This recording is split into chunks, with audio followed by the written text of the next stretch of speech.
may I suggest is one way to put it,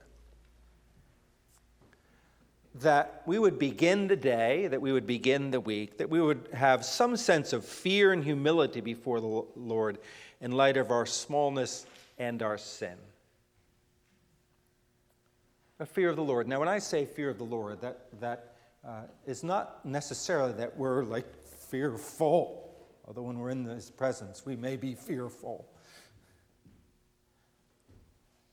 But that you realize that He's not just your buddy Joe Schmo, that He's something, that He is the God who made heaven and earth.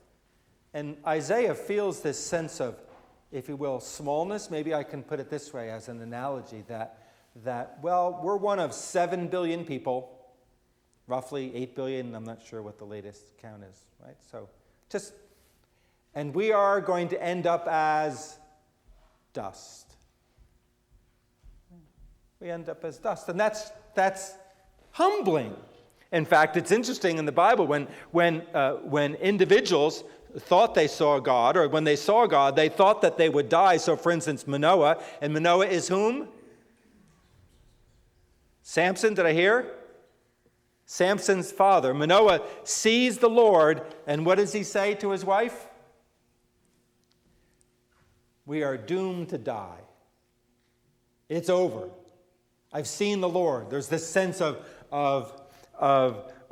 glory. The Jews, there's a tradition amongst the Jews that when the high priest went into the Holy of Holies, that they would tie a rope around his leg in case he died so that no one would have to go in order to get him out. They could just pull him out by the rope because they did not dare enter into the Holy of Holies. And Isaiah speaks of having unclean lips. And of course, churches and individuals can make too much of sin, but we certainly also can underplay it and not make enough of it. Jesus came to save His people from their sins. He died to that end, that we need to be aware of our sin and to deal with our sin and to deal rightfully before God, and to know that the beginning of wisdom in the Old Testament and the New Testament, the beginning of wisdom is the fear of the Lord.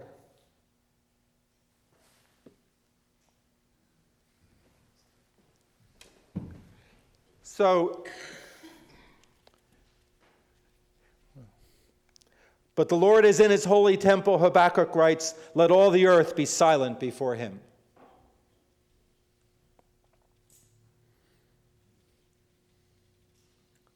So the fear of the Lord is to acknowledge His weightiness. As we said last week, holiness has to do with weight, or